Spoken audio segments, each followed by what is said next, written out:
આપણી પાસે કોથળીઓ તો ઘણી બધી શોપિંગ બેગ આવતી હોય તો તેનો છે ને એક સરસ આપણે ઉપયોગ કરી શકાય. જો આ રીતે તેને છે ને ફોલ્ડ કરી લેવાની.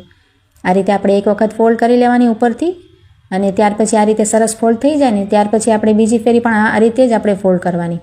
આ રીતે તમે પકડીને કરશો ને તો તરત જ થઈ જશે. જુઓ આ રીતે આપણે કઠણ હાથે કરવાની અને સરસ તેને છે ને કરચલી ના રહે એ રીતે આપણે ફિનિશિંગ આવે ને એ રીતે આ રીતે કરી લેવાની. જુઓ પછી આપણે છે ને તેને આ રીતે ખોલવાની. જો આ રીતે ખોલી અને તેને આ રીતે વાળી દેવાની. જુઓ તો આ રીતે આપણે વાળીને ઊંધી કરીએ ને તો તેના બંને બાજુ તેના ખૂણા નીકળશે. જુઓ આ રીતે આપણે તેના ખૂણા છે ને પાછળની ભાગે આ ખૂણાને આપણે છે ને આ રીતે ફોલ્ડ કરવાના થોડા થોડા, અને તેમાં છે ને સેલો ટેપ લગાવી દેવાની. જો કટકો એક લઈ લેવાનો અને તેના બંને ખૂણા છે ને તેની ઉપર 2 કટકા આપણે લગાવી દેવાના. જો એક આ રીતે મેં લગાવી દીધો અને આ રીતે બીજો પણ ખૂણો નીકળ્યો છે તો આ રીતે પણ આપણે બીજો ખૂણા ઉપર પણ ટેપ પટ્ટીનો કટકો લગાવશું અને ત્યાર પછી સીધી કરી લેવાની ફરીથી.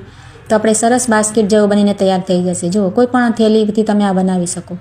આપણે જે લોટની થેલી આપણે ખાલી થાય આ તૈયાર લોટ લેતા હોઈએ તેનાથી પણ બનાવી શકો. અને આ રીતે જો તેલના કન્ટેનર હોય કે પછી ઘી ઓઇલનો કે ઘીનો ડબ્બો હોય તો આપણે રાખી શકાય. આપણી વસ્તુ પણ ખરાબ ન થાય.